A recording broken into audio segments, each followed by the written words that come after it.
Going over some stuff that I wanted to look into. I was just curious to be of any new updates on any missing persons, um, looking into the Moore Murray and stuff like that. And one story has caught my eye.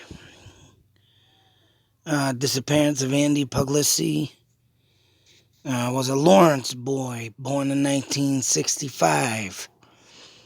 I am going to make a trip out there to where he was last seen. I am not going to give this guy too much publicity, but I remember this clear as day. But for some reason, I don't remember this kid's name coming up. But whether or not this man had something to do with Andy Angelino is his real name. I'm about to wonder that's Italian name. But disappeared August 21st, 1976. Go figure. Few weeks just before his birthday. Sick. But they say this guy might have had something to do with it. He did admit to a couple boys in Lawrence that he attacked, raped, and supposed to be killed, I guess. Or did something, raped. And then there was another kid that was supposedly a Brockton boy, is what put him in jail. And I remember this when it came on the news, but this dirty son of a bitch, like I said, I don't want to give him too much publicity. His name's Wayne Chapman. And I hope, for the sake of anybody who gets that man behind bars, will kill him dead where he sits. But supposedly he was going to get out. That's right. He was going to get out free. Oh, because his little handicap ass in a wheelchair, obviously getting fragile and very frail, huh? Well, don't get your hopes up too high. And yeah, he was rearrested. And like I said, I remember like it was 2 years ago. I remember like it was yesterday. Coming up on the news where he just happened to be with a nurse or something, maybe getting him ready for meds, or probably gonna get him in the van or something, or bring him off the court, whatever the case may be. But the dirty prick had to go off and take his genitals out. Who knows? Probably fondled them. Maybe he was hoping the nurse would touch him. Whatever the sick prick may think. But he was rearrested and charged again, and hopefully they gave him the fullest maximum sentence for stuff like that. And I hope he rots and dies in jail. Because disgustingly sick. And for this guy to still have this thing, I guess he did something in Bridgewater too at a facility, mind you. Sick. And I say this all the time, I've said it before. That when these perverts go into jail, a lot of them go in jail with other perverts. And is the worst thing anybody can do, by the way.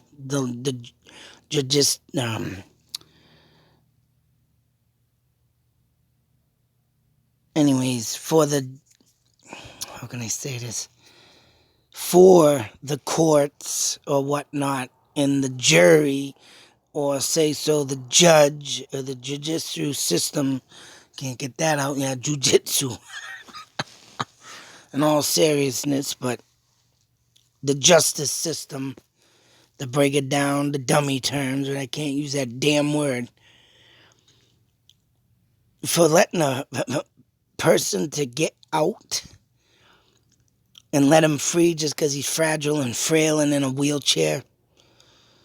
And then again, there's ones that are healthy and fit as a bull and still get out.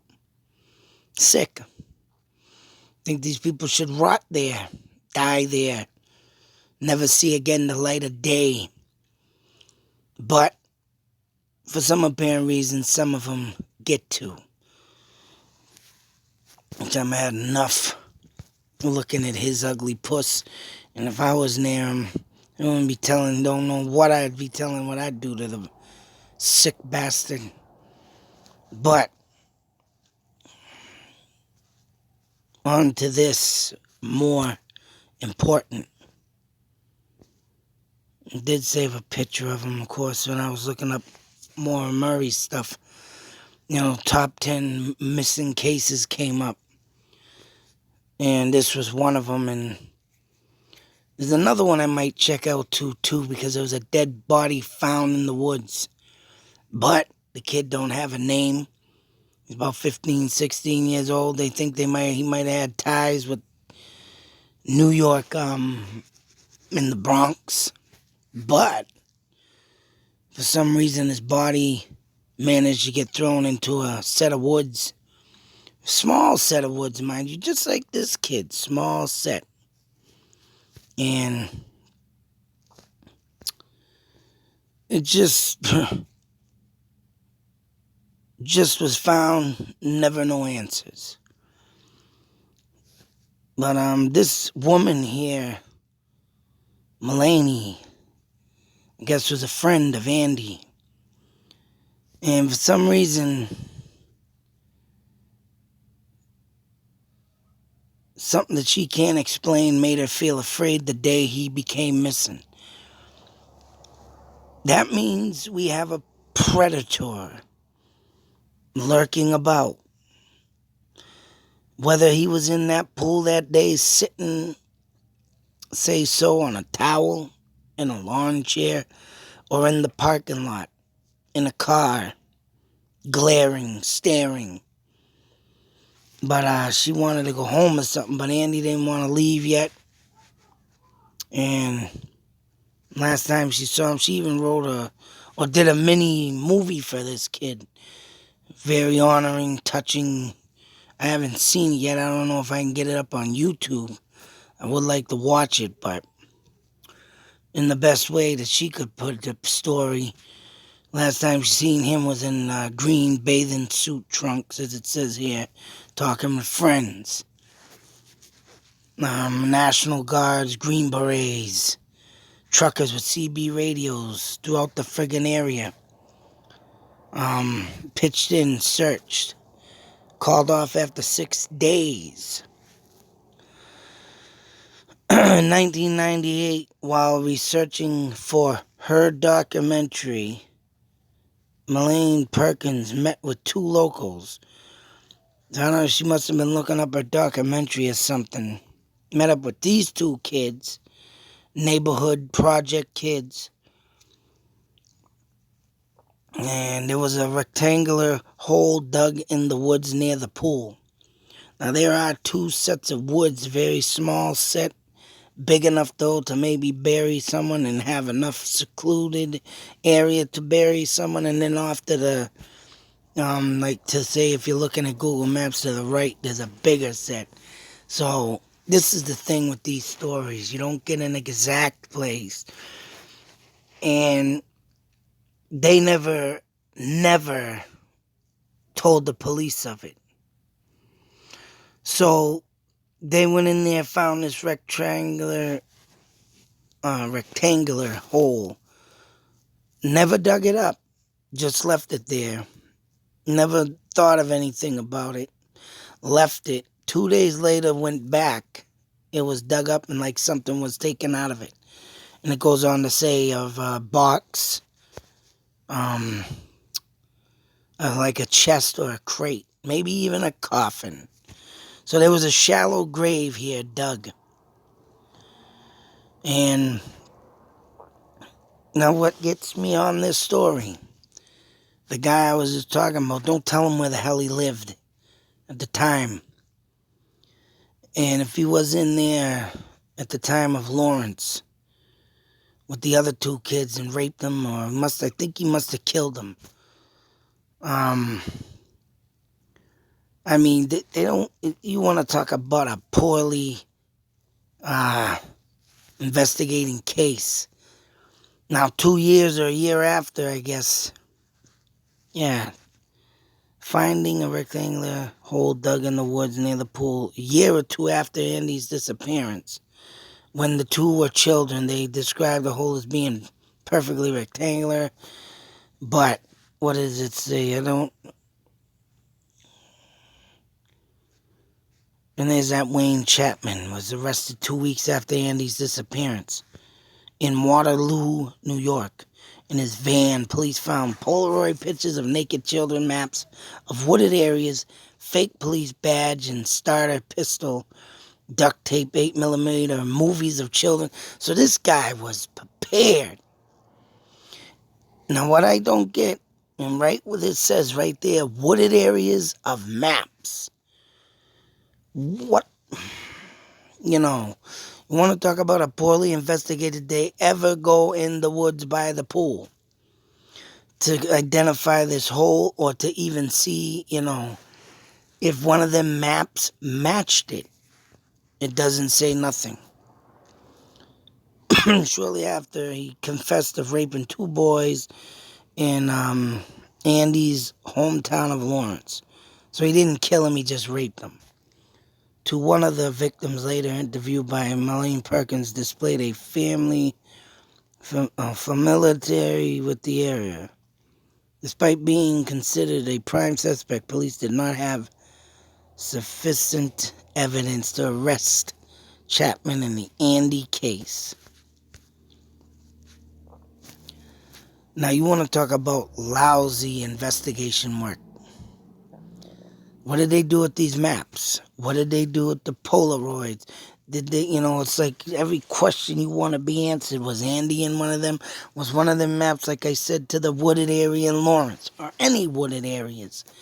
He could have dragged 2 boys in that wooded area because of the fact that, right, it's a pool. Kids are there all the time. You got a sexual pervert hanging around this pool. These days, you're not allowed within a friggin' 300, 400 yards of a public school, blah, blah, blah, whatever. Back then, right, you got your predators.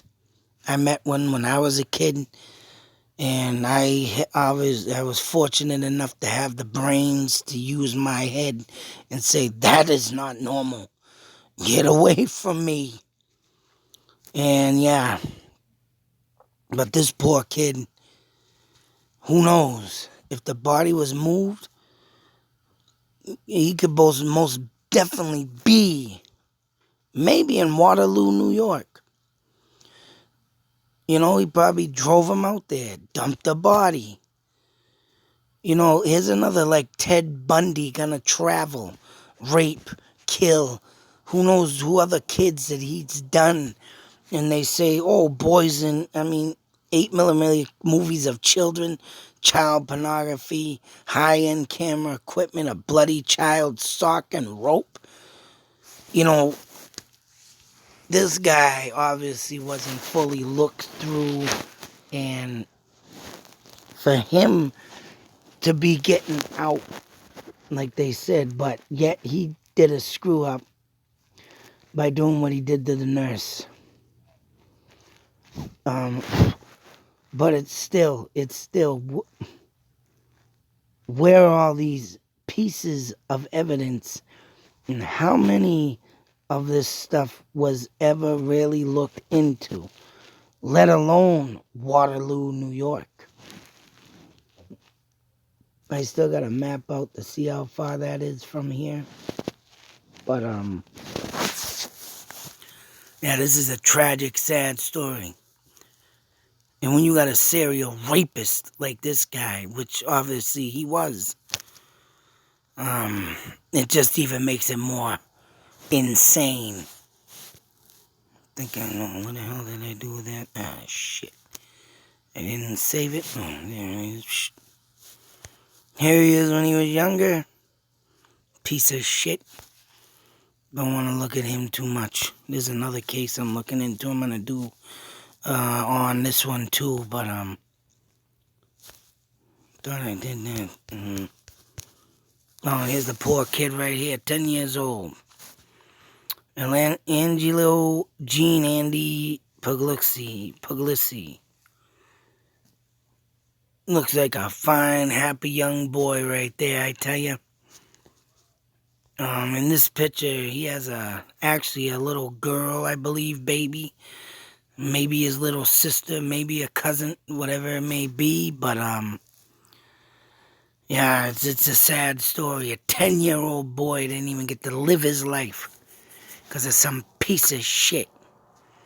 And that drives me nuts, man. These stories like these is what really drives me forward and want to keep, you know, gotta keep these things going. Maybe one day his body could be found. If not, who knows? That guy did a lot of traveling, as you can see. This kid could be on down the highway between here and Waterloo, New York, for Christ's sake, in a shallow grave. You know, that's the thing about the wooded areas, boy. You don't know how many bodies are in that friggin' place. Any of them. But, even, Jim here, Jim Sullivan, came up again. I actually got the ranch that he was at. We gotta go over that. Look that up, too. But, like I said, I'm gonna take a little trip out here to the wooded area and the pool, the actual place. I want to take a little look around and see what I can poke into. And that's another thing. Where are the friggin' cadaver dogs? Where is all this, why ain't nothing being done? I mean, where were the cadaver dogs to see and follow his scent to where he walked to? And where that person could be, later on still be sitting in that damn same spot picking up the next victim. And don't even say it did that. To me, this was a lousy... I mean, they did a search, don't get me wrong. But the kid probably wasn't even here. He's probably driving around that dirtbag's friggin' van or truck or whatever the fuck he was in, van, and just driving around till the heat cooled off him, dumped him, and then came back and got arrested or however it worked. But there's a lot of answers that, that need to be, questions that need to be answered. And, there's nothing here but a kid getting picked up at a pool and never being seen again. That's what I hate about some of these investigations back in the day. I mean, there was time, I just watched a TV show where they said they took some, I didn't even do that story yet, but, wait until you hear this one. But they swabbed some stuff.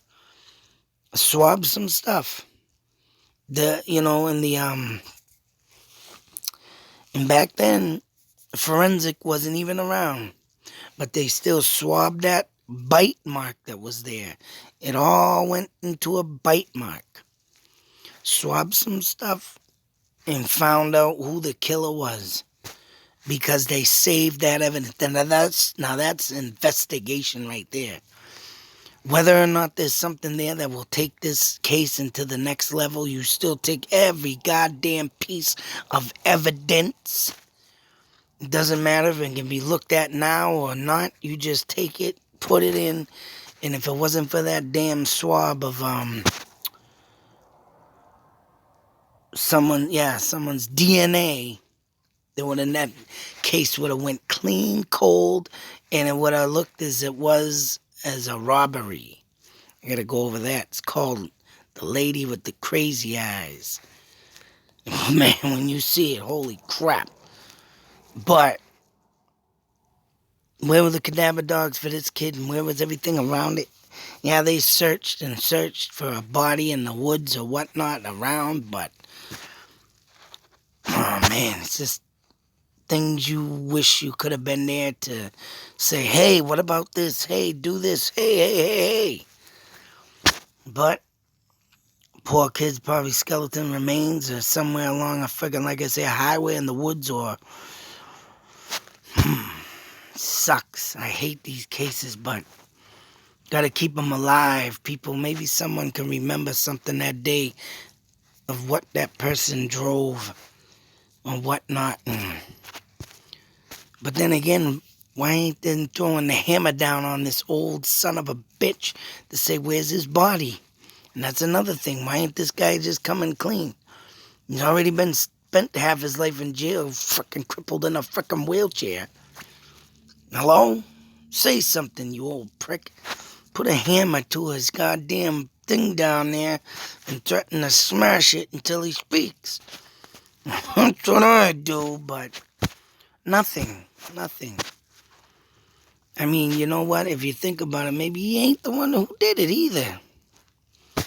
Always that thought. But till the next video, be safe, take care, and hopefully one day this kid's body's found and put in a proper burial and laid to rest properly. And you goddamn pervert child molesters out there, you better get a grip of yourself and go hide. Because one day you're going to get yourself a vigilante on you. They're going to catch up to you. And they're going to get you. It's all going to be turned around on the 360 there, bub. Watch your backs. Till the next video. Out.